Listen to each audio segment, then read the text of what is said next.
이제 성경 말씀 같이 성경 말씀 함께 봉독합니다. 마가복음 4장 21절부터 25절까지 보겠습니다. 마가복음 4장 21절부터 25절까지 함께 읽습니다. 또 그들에게 이르시되 사람이 등불을 가져오는 것은 말 아래에나 평상 아래에 두려 함이냐 등경 위에 두려 함이 아니냐. 드러내려 하지 않고는 숨긴 것이 없고 나타내려 하지 않고는 감추인 것이 없느니라. 들을 귀 있는 자는 들으라. 또 이르시되 너희가 무엇을 듣는가 스스로 삼가라. 너희의 헤아림은 그 헤아림으로 너희가 헤아림을 받을 것이며 더 받으리니 있는 자는 받을 것이요 없는 자는 그 있는 것까지도 빼앗기리라. 아멘. 기도하겠습니다. 하나님, 우리에게 귀한 말씀을 주셔서 말씀으로 세상을 이기게 하시고 말씀 가운데 믿음으로 승리할 수 있도록 인도하여 주시옵소서. 예수님의 이름으로 기도드리옵나이다. 아멘. 여러분, 신앙생활 열심히 하면 하나님께서 큰 은혜 주시고 복을 받을 줄로 믿습니다. 이런 말하고 신앙생활 제대로 안 하면 여러분 어떻게 될지 뻔히 알잖아요. 여러분들의 삶이 평탄할 것 같습니까? 신앙생활 잘하세요 하고 어떤 게 듣기 좋아요? 앞에 게 좋죠? 앞에 거를 권고라고 얘기를 합니다. 뒤에 거를 경고라고 얘기를 합니다. 여러분은 권고하는 설교가 좋아요? 경고하는 설교가 좋아요? 권고하는 게 좋죠? 네. 근데 권고는 그러면 그런 말을 하면은 들어요, 안 들어요? 안 듣죠? 예, 신경도 안 쓰이죠. 아유, 좋은 얘기네. 권고는 열매를 맺는 거를 자꾸 이렇게 얘기를 하면서 사람들을 움직이게 하죠. 공부 열심히 하면 이쁜 여자 색시로 얻을 수 있어. 이런 거예요. 이게 이제 권고야, 열매를 바라보면서.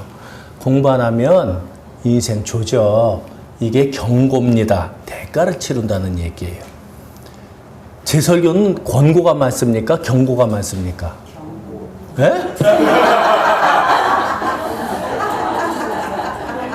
지금 누가 했어요?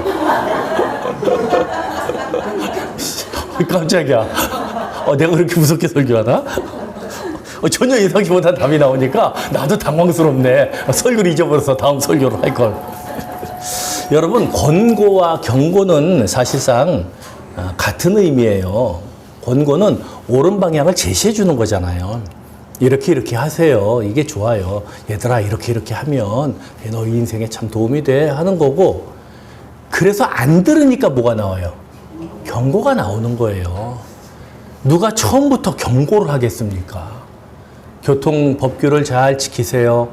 먼저 그렇게 하지, 니네 안 지키면 벌금이야. 알아? 이렇게 얘기하지는 않습니다. 오늘 예수님의 말씀에 이 두 가지를 다 우리가 발견할 수가 있습니다. 예수님은 늘 성경을 통해서 권고하셔요. 이러해야 되지 않겠느냐. 근데 그래가지고만은 안 됩니다. 여러분, 자녀 키워봤지만 권고만 가지고 크는 자식들이 있던가요? 없어요. 경고가 반드시 필요합니다.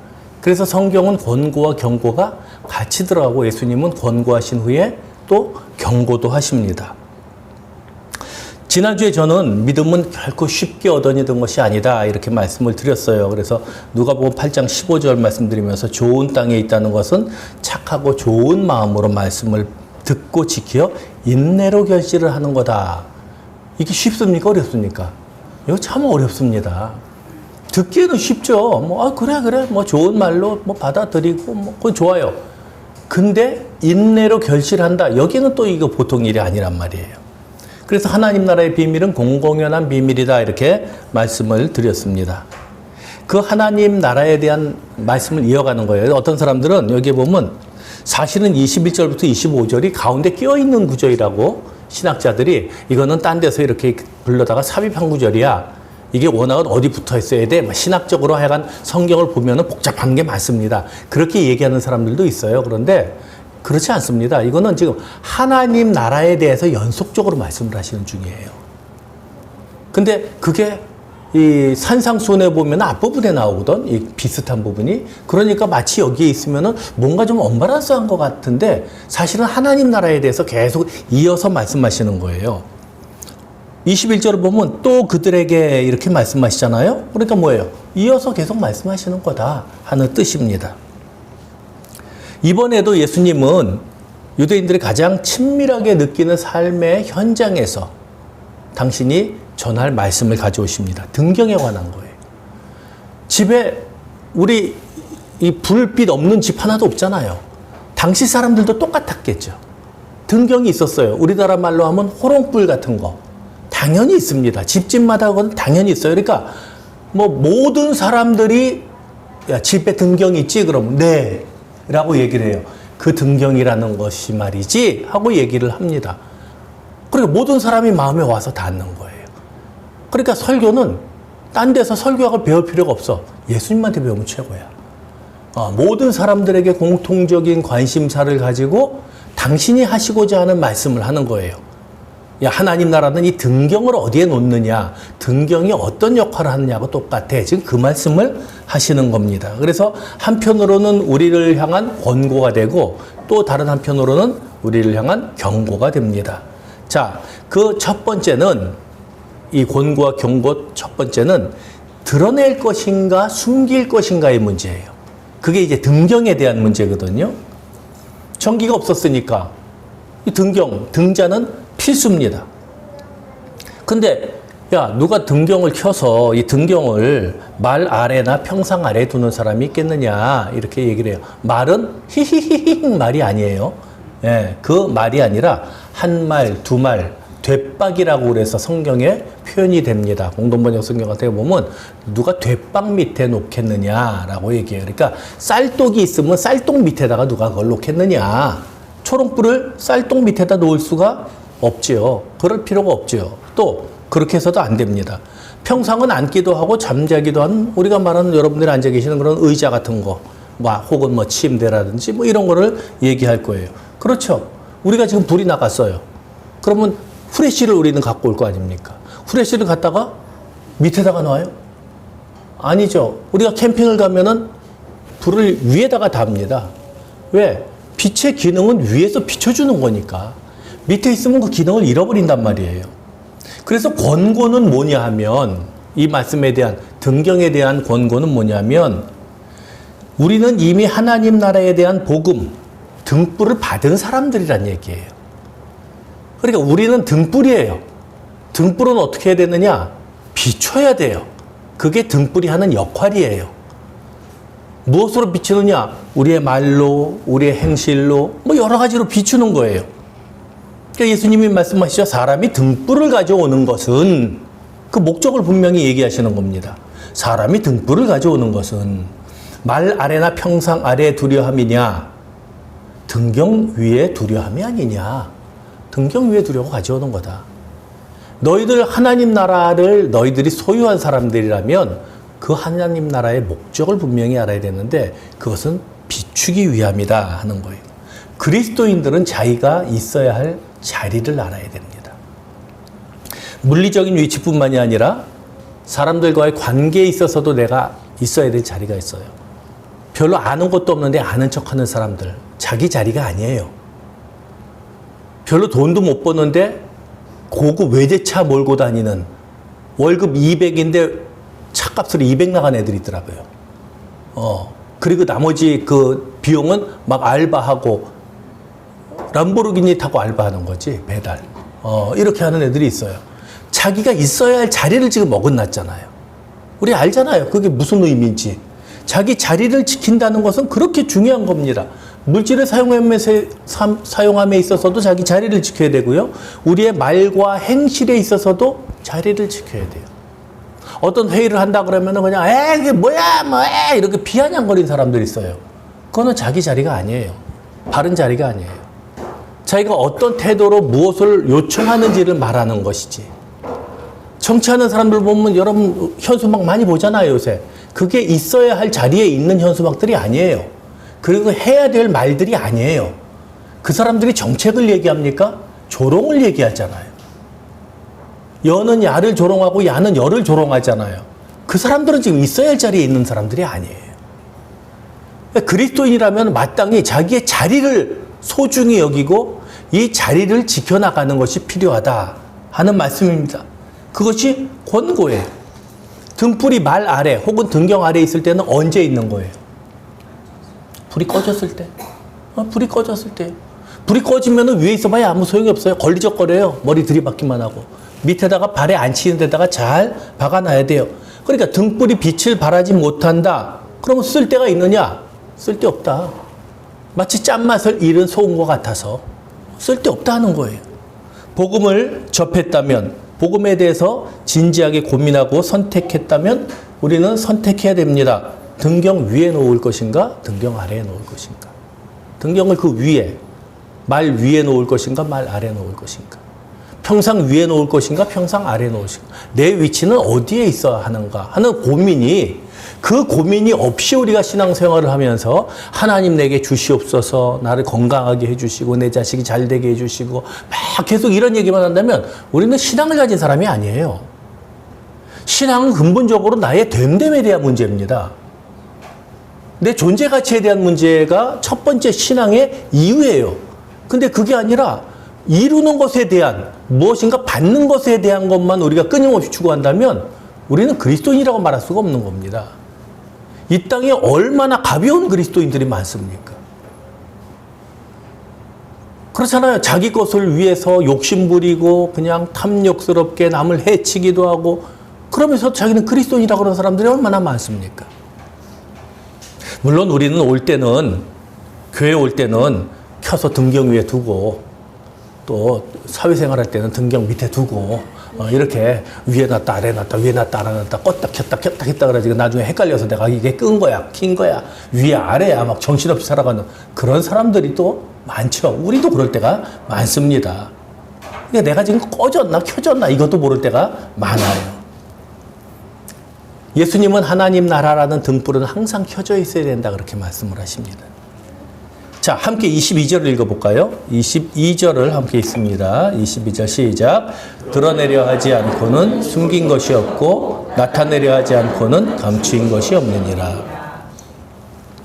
복잡하죠? 괜히 어려운 말 같잖아요? 공동번역 성경을 보면 간단합니다. 감추어진 것은 드러나게 마련이고 비밀은 알려지게 마련이다 이런 뜻이에요. 감추어진 것은 다 드러나요. 비밀은 알려지게 돼 있어요. 하나님 나라는요, 다 알려지게 돼 있어요. 드러나게 돼 있어요. 그게 누구를 통해서요? 우리를 통해서요. 그게 우리가 해야 될 일이에요. 하나님 나라의 목적은 이렇게 드러남에 있습니다. 복음은 온 천하에 전파되어야 하고, 기독교는 제가 말씀드린 것처럼 미르의 종교가 아닙니다. 비밀스러운 종교가 아니에요. 우리가 말하는 비밀은 공공연한 비밀이라고 말씀을 드렸어요. 그걸 비밀이라고도 할 수 없는 비밀을 우리는 간직하고 있는 겁니다. 기침과 사랑은 숨길 수가 없다. 이런 얘기를 합니다. 나오는 거, 터져 나오는 거, 사랑하는 사람 봐서 얼굴에 보면 아이고 사랑에 빠졌네, 얼굴이 뽀얗네 이렇게. 여러분 우리 나이에는 얼굴이 뽀얘지면 안 돼요. 네, 그 사랑에 빠진다는 건 큰일 나는 거예요. 여러분 지금 배우자를 사랑하지 않잖아요. 그렇잖아요. 근데 얼굴이 뽀얘진다는 거는 이거는 지금 뭔가 큰일이 일어나고 있다는 얘기야. 그래서 우리는 얼굴이 뽀얘지면 안 돼요. 제가 그래서 막 뽀드락지가 막 나는 거예요. 제가 이렇게 그냥 늘 일편단심이기 때문에. 그래서 얼굴이 갑자기 남편이 환해지고 미소가 밝아지고 아내가 뭐 이렇게 피부가 좋아지고 그러면은 여러분 큰일 난 거예요. 그 사람이 사랑에 빠진 거예요. 근데 대상이 나일 리는 없어. 이거는 큰일 납니다. 복음도 마찬가지입니다. 복음을 가진 사람은요, 숨길 수가 없습니다. 그 기쁨을 숨길 수가 없어요. 그 여유로움을, 그 평안을 숨길 수가 없어요. 쟤는 뭐가 저렇게 좋아서 히히덕거려? 늘 히히덕거려. 얘기 들어보니까 난 끔찍한 일을 당했어. 근데 히히덕거리고 있어. 쟤는 참 철도 없다. 그게 복음이에요. 예수님은 마태복음 5장 16절에서 이렇게 말씀하십니다. 이같이 너희 빛이 사람 앞에 비치게 하여 그들로 너희 착한 행실을 보고 하늘에 계신 너희 아버지께 영광을 돌리게 하라. 이것이 등경의 목적입니다. 착한 일로 말미암아 나의 상급이 되는 것이 아니라 하나님께 영광을 돌리게 하는 것. 그것이 목적이 돼야 돼요. 그런데 그럼에도 불구하고 우리는 항상 조심해야 될 것이 착한 일을 하는 순간 마귀가 내게 들어온다는 것. 그 착한 일과 동시에 들어온다는 것. 내가 이런 일을 한다. 내가 누군가를 도왔다. 그런 순간에 자부심이 뿜뿜 들어와요. 그래서 이거를 우리가 늘 경계해야 돼요. 그렇지 않으면 공로주의가 됩니다. 나는 내가 이렇게, 나니까 이렇게 하는 거지. 그래도 내가 이렇게 했는데 그거 아무 소용없는 거예요. 그래서 왼손이 하는 일을 오른손이 모르게 하라 주님께서 말씀하신 거예요. 그러니까 이렇게 해야 되는 거지, 뒤로. 보이면 안 되는 거예요. 왜요? 보이는 순간 그걸 누가 먼저 보는? 내가 먼저 보거든. 내가 먼저 자랑스럽거든. 내가 한 행동이 참 뿌듯하거든. 그래 조금만 더 나가면 어떻게 돼요? 이게 시험이 돼요. 교만이 되고. 나는 이렇게 하는데 너는 왜 안 해? 이러면은 그 공로가 다 없어지는 거예요. 그래서 하늘에 계신 아버지께 영광을 돌리는 거다라고 말씀을 하십니다. 그것이 바로 우리의 존재 목적이 돼요. 경고가 있다면 뭐냐? 등경에서 꺼지는 겁니다. 간단해요. 불 꺼지는 거, 꼭 불이 필요할 때에 꺼져버리는 거. 그럼 망한 거죠, 뭐. 예수님께서 말씀하실 때, 비유 드실 때 그랬잖아요. 기름이 떨어지면 어떻게 해야 돼요? 지혜로운 5처녀처럼 어떻게 해야 돼요? 빨리 기름을 채워놔야 돼요. 또 심지가 불안하다 그러면 심지 갈아야 돼요. 꺼져가는 등불도 끄지 아니하시는 하나님께 나가서 고쳐달라 그래야 돼요. 그런 모습들이 있어야 돼요. 그런데 불이 꺼져버렸다, 내 안에서. 복음의 불이 꺼졌다. 이건 재앙입니다. 믿지 않는 사람들은 복음이 무엇인지도 모르고 살아요. 그래서 그 사람들은 재앙이 아니에요. 그냥 평범하게 살아가는 거지. 근데 우리는 그것이 전부예요. 근데 그것이 꺼졌어. 그건 재앙인 거예요. 내 안에 복음이 빛을 발하지 못해요. 그럼 어떻게 되느냐? 버리는 거예요.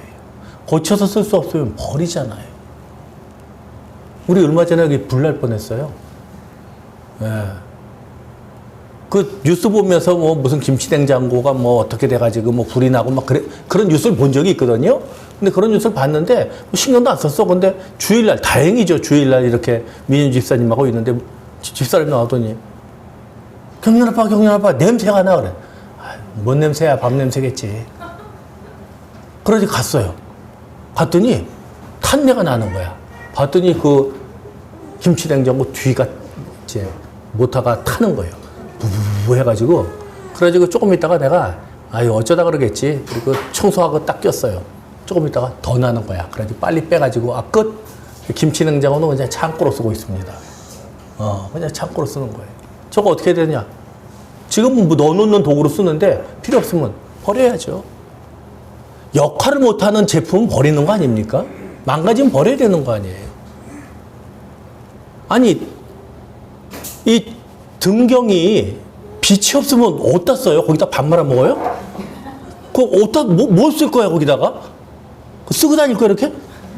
아무 데도 쓸 데가 없어요. 버리는 거예요. 그리스도인이 복음에 대한 자부심이 없고 빛을 발하지 못하면 버림받는 거예요, 여러분. 두려워해야 돼요. 이거는 제가 경고하는 거예요. 두려워해야 돼요. 내가 그리스도인으로서의 역할을 감당하지 못한다. 하나님이 나를 왜 이뻐하셔야 돼요? 왜 나를 보셔야 돼요? 그렇게 은혜를 주셨는데 그동안에 그렇게 아플 때 내가 고쳐줬고 자식들 키워줬고 그렇게 물질적인 어려움도 겪으면 내가 극복하게 해줬고 지금 이렇게 있는 게 은혜인 걸 아니? 네. 근데 빛은 어디 있니? 그럼 너는 쓸데가 없네. 그럼 너는 지멋대로 살아. 세상 사람들처럼. 너랑 나랑은 이제 관계가 없어. 관계 없는 거예요. 아니 어떻게 예수님 제 발을 씻기십니까? 내가 네 발을 씻기지 아니하면 너와 나는 관계가 없다 그러셨거든요. 관계 없는 놈이 되는 거예요.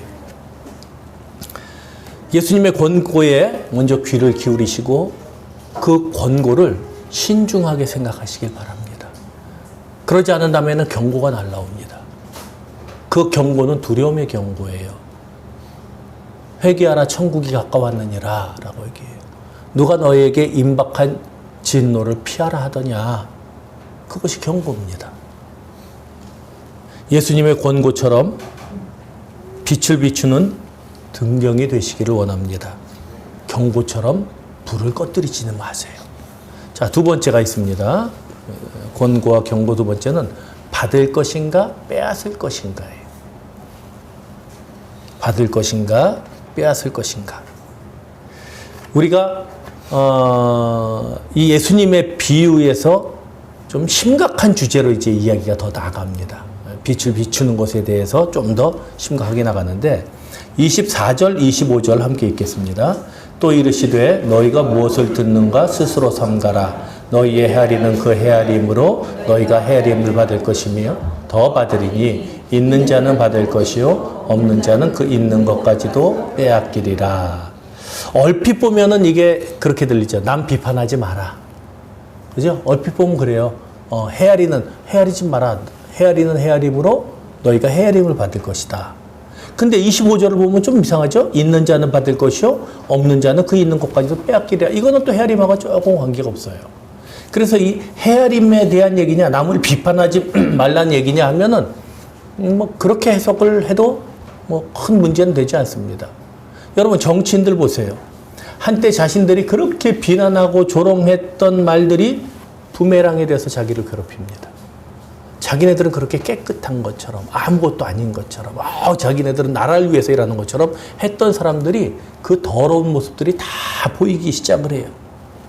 여고 야고 할 것 없이 자신들이 쏟아낸 말로 나중에 되치기 당합니다. 지금 우리가 보잖아요. 여당은 여당대로 야당은 야당대로 옛날에 했던 얘기들 있잖아요. 여당은 옛날에 야당일 때 그렇게 비난했던 것들을 지금 열심히 실천하고 있고 또 야당은 옛날에 여당이었을 때 했던 얘기들을 다 뒤집어 엎고 지금 그렇게 얘기해.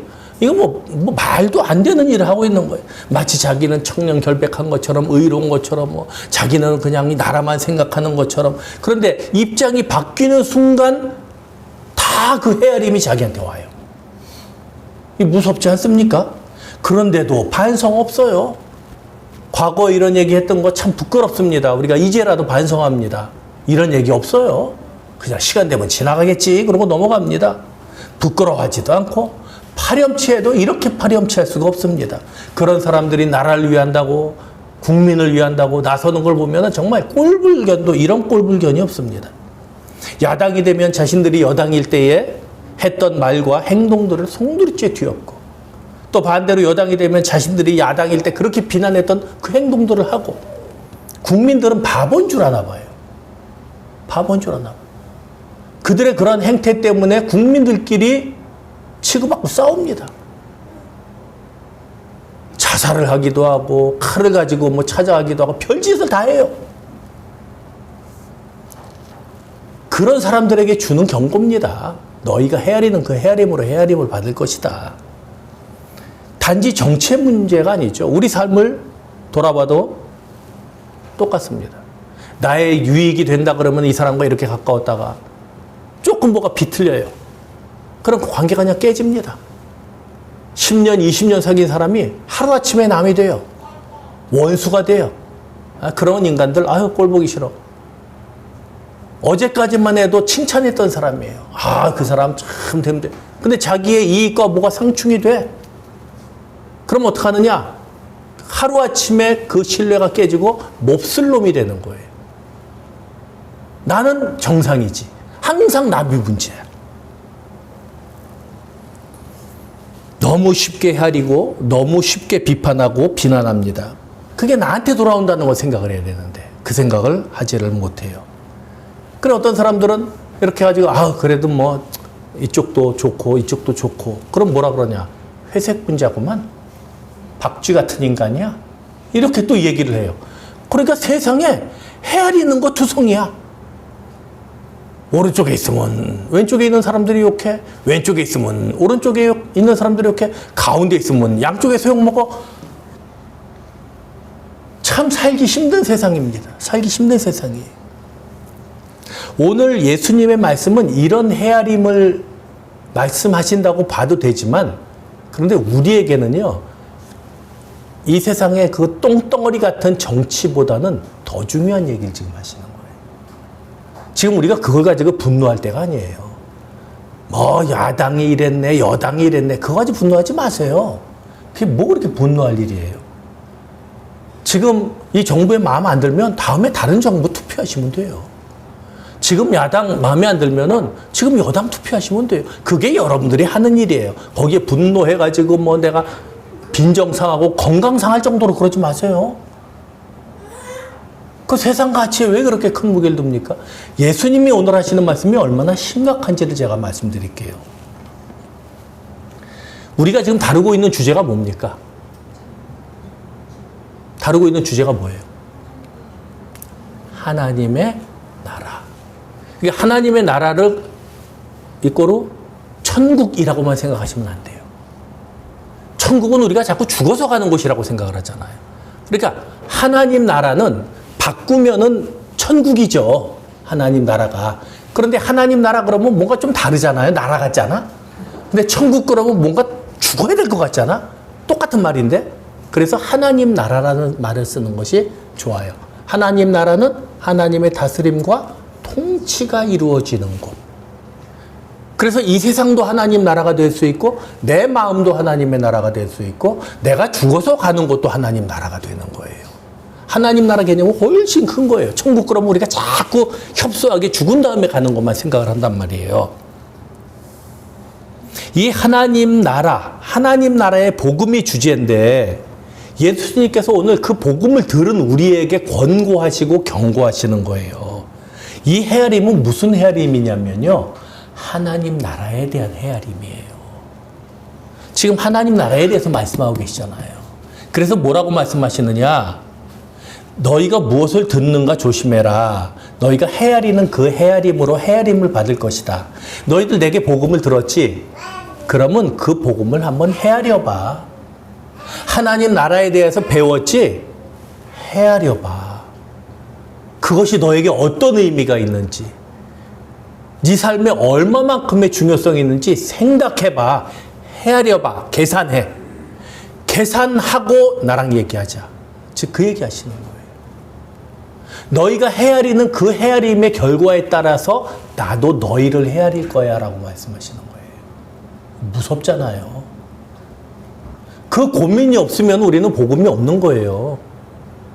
여러분 날마다 죽음을 앞에 놓고 사세요? 여러분 날마다 죽음이 내 눈앞에 있어야 돼요.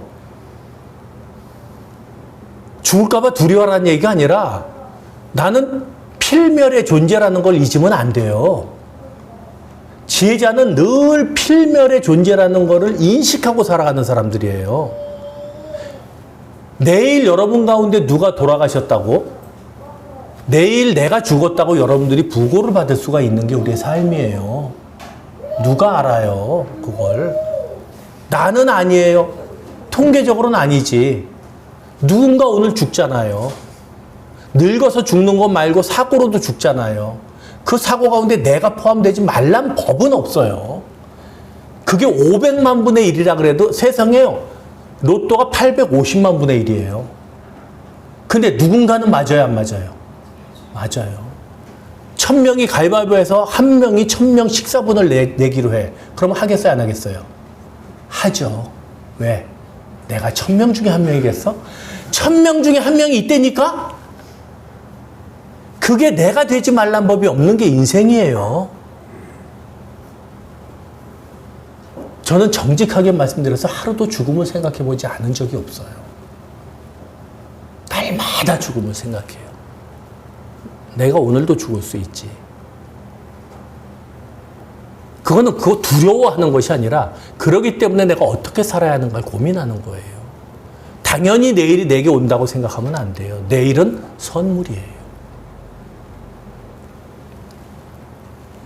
예수님께서는 그래서 헤아려라 라고 말씀을 하셔요. 이 복음이 진짜 그런가를 좀 고민 좀 해봐라. 어떻게 그렇게 고민도 안 하고 믿니? 고민 안 하고 믿는 건요, 안 믿는 거예요. 그건 믿는 게 아니에요. 예수님께서 누가복음 14장 27절부터 33절에서 이렇게 말씀하십니다. 누구든지 자기 십자가를 지고 나를 따르지 아니하는 자는 능히 내 제자가 되지 못하리라. 너희 중에 누가 망대를 세우고자 할진대 자기가 가진 것이 중고하기까지 족할는지 먼저 앉아 그 비용을 계산하지 않겠느냐? 그렇게 아니하면 그 기초만 쌓고 능히 이루지 못하면 보는 자가 다 비웃어 이르되 이 사람이 공사를 시작하고 능히 이루지 못하였다리라. 또 어떤 임금이 다른 임금과 싸우러 갈 때 먼저 앉아 1만 명으로 저 2만 명을 거느리고 오는 자를 대적할 수 있을까 헤아리지 아니하겠느냐. 만일 못할 터이면 그가 아직 멀리 있을 때에 사신을 보내서 화친을 청할지니라. 이와 같이 너희 중에 누구든지 자기의 모든 소유를 버리지 아니하면 능히 내 제자가 되지 못하리라. 우리한테 다 버리라 그러는 거 아니에요. 여기다 갖다 놓으라 그러는 거 아니야. 여기는 얼마면 돼? 3만 원이면 돼. 많이 요구하는 거 아니에요. 그런데 계산하라는 거예요. 내가 예수를 따를 때에 내가 버려야 할 가치가 뭐가 있나? 예수가 내게 주는 가치는 무엇인가? 그럼 예수가 여러분들에게 주는, 그래서 여러분들이 버려야 할 가치는 뭡니까? 저는 가장 큰 게 여러분들의 불신이라고 생각해요. 하나님의 존재에 대한 불신, 예수 그리스도의 구속에 대한 불신, 그것이 버려야 할 가치예요. 그걸 버려야 여러분들에게 영생이 온단 말이에요. 근데 그런 고민이 없어요. 그러면은 도덕적인 종교에 지나지 않는 거예요, 기독교는. 기독교는 합리적이지 않아요. 뭐 이런 사람도 있어요.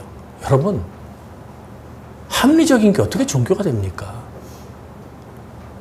초대 교부들이 삼위일체를 주장하면서 얼마나 많이 죽었는지 몰라요. 근데 그 당시에 나왔던 이단들은 간단해요. 야, 쉽게 설명하자. 이해할 수 있게.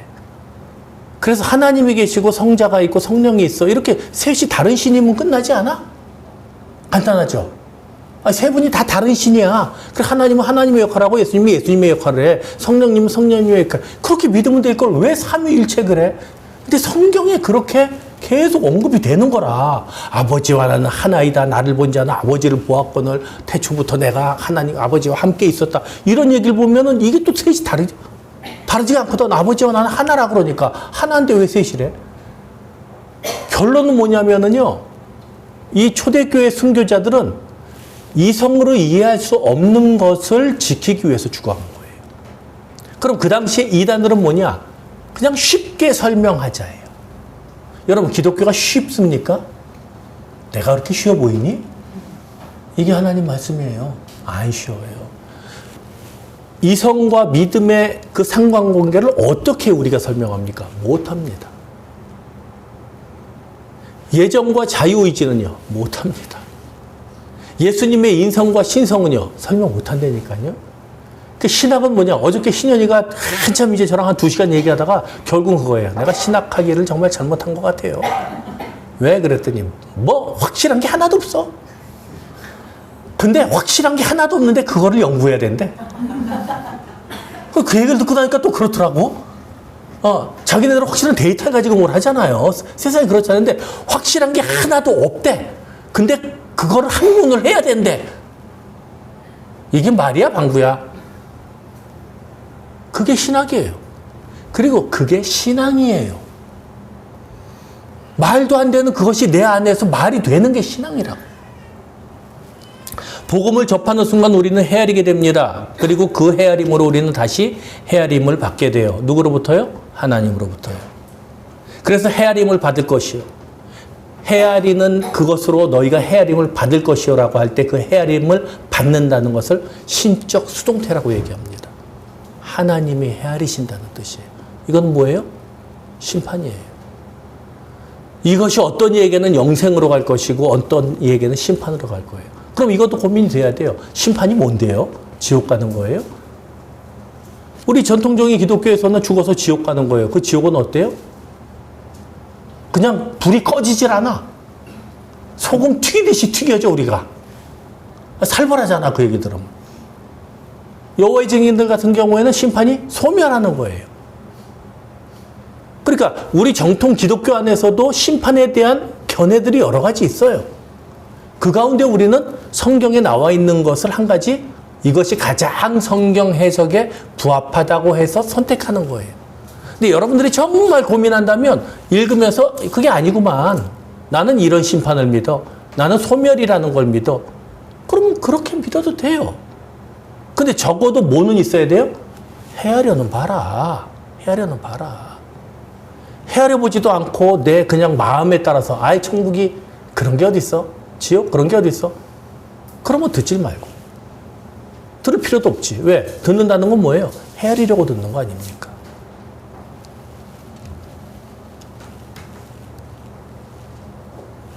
헤아림에 대한 이 말씀은 복음을 듣는 사람들에게 권고이자 경고입니다. 권고는 잘 들어라. 잘 들어라.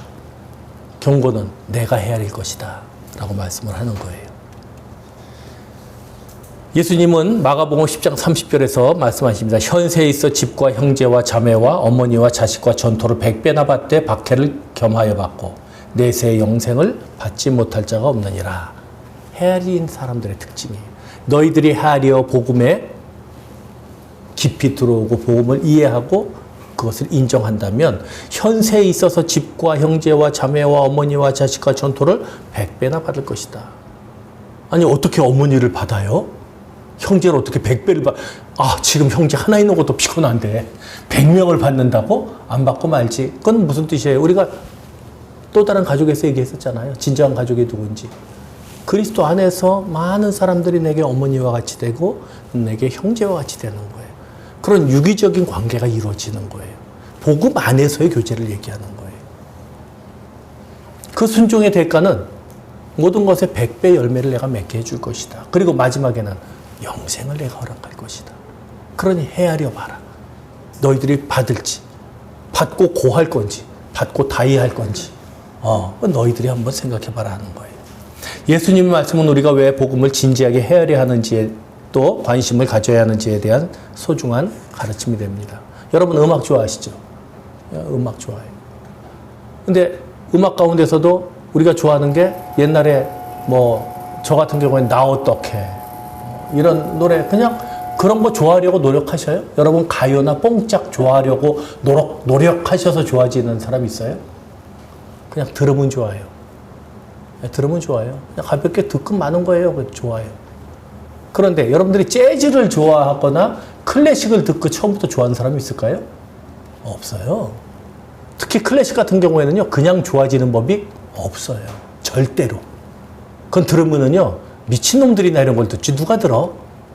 우리 신현이 말처럼 아빠, 요즘 애들은 이런 거 절대 안 들어요. 안 들어요. 클래식을 좋아하려면 어떻게 해야 돼요? 헤아려야 돼요. 헤아리면은 그 깊이가 깊어져요. 복음을 헤아리면은 헤아릴수록 그 복음의 깊이에 빠지게 돼요. 근데 그냥 복음을 이렇게 듣고 있으면 몰라요. 그래서 클래식을 헤아리지 않으면은 빠바바밤 이런 건 알아. 근데 더 많은 클래식의 세계로 들어갈 수가 없어요. 왜? 헤아리지 않으니까. 그 음악은 헤아려야 들을 수 있는 음악이거든. 세상의 즐거움은요, 헤아리지 않아도 내게 즐거움을 줘요. 그런데 복음의 즐거움은 헤아려야 즐거움이 내게 와요. 우리가 미술을 봐요. 그러면 풍경화 막 이렇게 그리고 그러잖아요. 그럼 풍경화 그리고 그러면은 그거 보면 이해가 가요, 안 가요? 이해 가죠. 이해 안 갈 게 뭐 있어. 잘 그렸구만.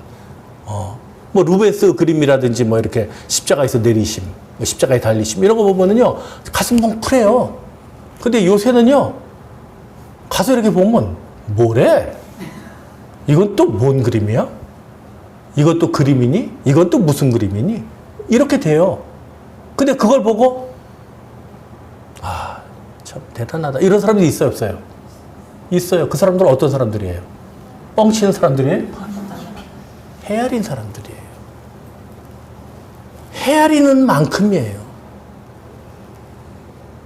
여러분들에게 나눠드린 그 렘브란트 그 돌아온 탕자에 대한 책 있잖아요. 아마 가정마다 한 권씩은 제가 나눠드렸을 텐데 그 그림 하나로 책 한 권이 나옵니다. 그림 하나로 책 한 권. 그 아버지의 손과 그리고 표정과 뒤에 있는 아들과 그 사람이 거기 앉아서 며칠을 그걸 봤거든. 헨리 나우엔이. 우리는 그래 가보면은 그냥 이렇게 그냥 스쳐 지나가고 그냥 끝이잖아요. 그 사람은 거기서 눈물 흘리면서 하염없이 그걸 본 거예요. 헤아린 거예요. 그 헤아림 가운데 은혜를 받은 거예요. 어떤 사람은 그럴 수도 있죠. 나는 그런 음악 안 들어도 돼. 나는 미술 감상 안 해야 돼. 좋은 책 같은 거 그런 거 필요 없어. 나 그냥 사는 것도 재밌어. 라고 얘기를 해요. 그래서 자기는 마치 아무런 헤아림도 필요 없는 것처럼. 여러분, 골프는 그냥 쳐져요? 그럼 그냥 쳐지냐고. 레슨 받고 옷 사고, 그죠? 그것도 2번씩이나 사야 돼.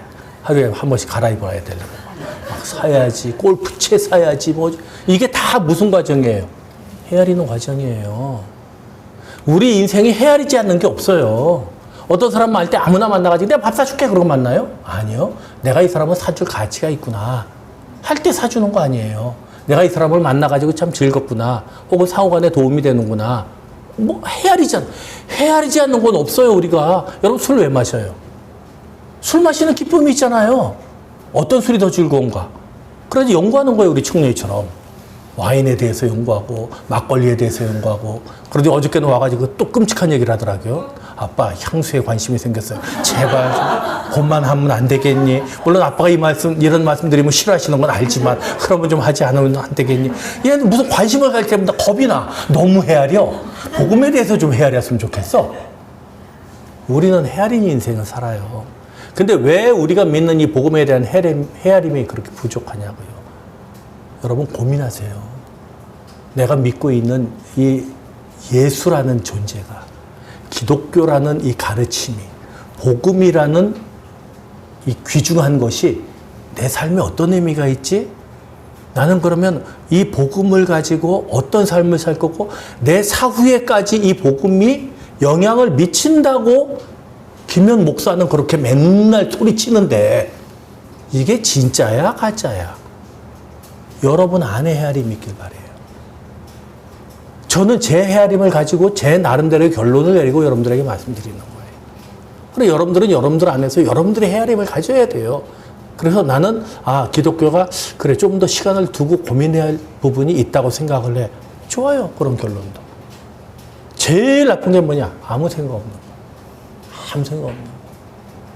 오늘도 교회 가야지, 밥 먹어야지, 뭐 이런 거. 오늘 커피는 무슨 커피를 타주실래나? 뭐 이런 거. 그 목사 얼굴을 보면 커피 생각나고, 그런 거. 그 나도 방심지사가 막 다가오면은 막 커피부터 생각이 나고 막 커피 타줘야겠다. 그래 놀래가지고, 어이구, 커피가 없네. 뭐 이런. 그게 아니라, 김현 목사의 말 가운데 정말, 그래, 고민할 게 뭘까라는 그러한 생각들이요. 믿음은 모든 사람들의 것이 아니라 이렇게 얘기를 합니다. 복음을 들은 모든 사람이 바르게 헤아리는 것은 아닙니다. 깊이 있게 헤아리는 사람이 있고 그냥 가볍게 헤아리는 사람이 있어요. 겉으로 보기에는요 똑같습니다. 헤아리거나 헤아리지 않거나 세상 살아가는데 여러분들이 세상 살아나가면 사람들이 저 사람 예수 믿는구나. 여기에 무슨 후광이 이렇게 생기는 게 아니야. 우리가 깊이 헤아린다고 여기 뭐가 점점 생겨나더니 여기 이렇게 쫙 생겼어. 이게 완성됐어. 죽은 거예요. 죽은 거야. 세상 사람들은 못 봐. 그런 거 아니야. 우리는 나가서도 세상 사람들과 똑같이 살아요. 요만큼도 다르지 않아요. 똑같이 욕심내고 똑같이 탐욕스럽고 그렇잖아요. 근데 우리는 뭐가 있어요? 헤아림이 있어요. 내 욕심이 바른 거야? 내가 지금 나에 대해서 이렇게 너무 지나치게 나한테 관심 가지고 막 이렇게 하고 있는 게 이게 옳아? 그런 고민이 있는 거예요. 그 헤아림이 복음이 가져다주는 능력이에요. 그것이 내 삶에 대한 것서부터 점점 깊이 나가요. 깊이 나가서 어디까지 나가느냐? 내가 그러면 이 생명이 끊어질 때에 나는 어떤 존재가 될까 하는 데까지 가는 거예요. 그게 마지막에 헤아림이거든. 주님께서 그 말씀을 하시는 거예요. 복음에 대해서 헤아려봐라. 하나님의 나라에 대해서 헤아려봐라. 헤아리는 그 헤아림으로 너희가 헤아림을 받을 것이다.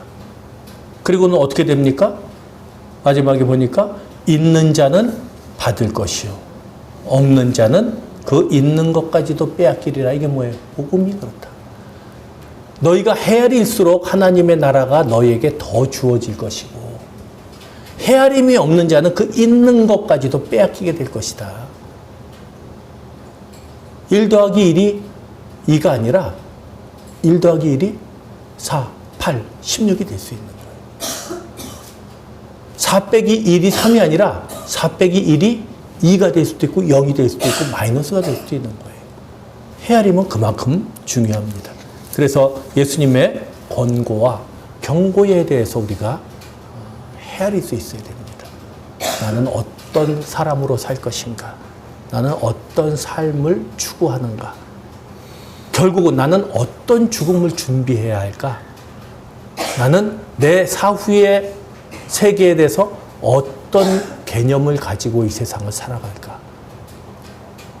그것이 바로 헤아림입니다. 예수님의 권고에 귀를 기울여서 이 땅에서 100배의 선물을 받고 영생을 누리시기를 원합니다.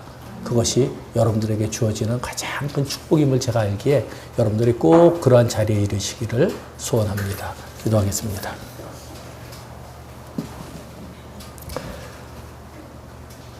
자비로우신 주님 감사합니다.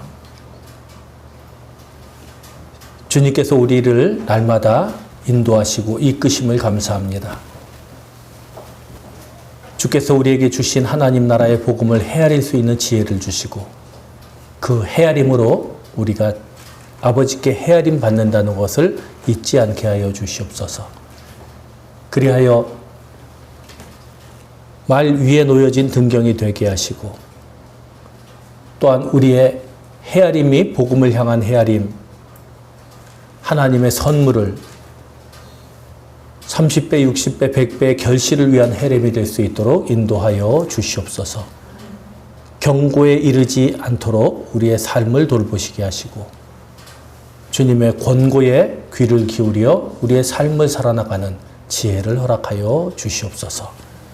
이제는 우리 주 예수 그리스도의 은혜와 하나님의 사랑과 성령의 감동하시며 위로하시며 우리를 정결케 하심이 우리를 향한 권고에 귀를 기울이고 또한 우리를 향한 경고에 두려워하며 하나님의 말씀이 과연 그러한가 고민하며 빛을 비추는 삶, 헤아리는 삶을 살기 원하는 행복한 교회 모든 성도들 위해 영원토록 함께 있을지어다. 아멘.